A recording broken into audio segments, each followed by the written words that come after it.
Consistency has been a hallmark of good study habits since the 1900s. It's drilled into our heads from an early age. Have a dedicated desk, have a dedicated time, eliminate distractions. But what if almost everything we're told about how we learn is wrong? What if being inconsistent can work in our favor? For instance, could something as simple as a change in venue make a difference? Could interrupting work on a large project facilitate more inventive thinking? In the mid-1970s, a trio of psychologists performed an experiment to answer just that. They wondered what would happen if people studied the same material twice, only in two different places.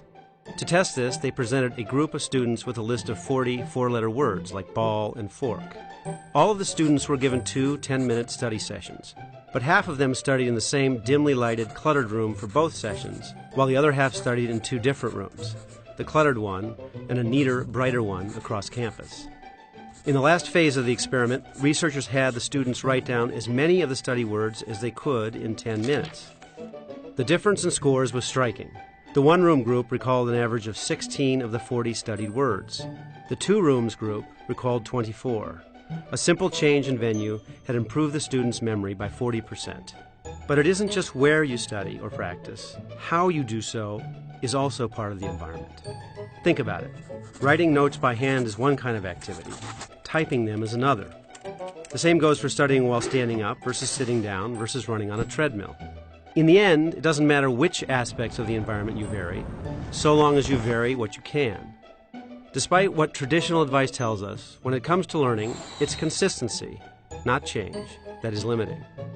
So next time you need to study, to practice, or prepare for that big project, mix it up. Try another room, another time of day. Take your guitar to the park.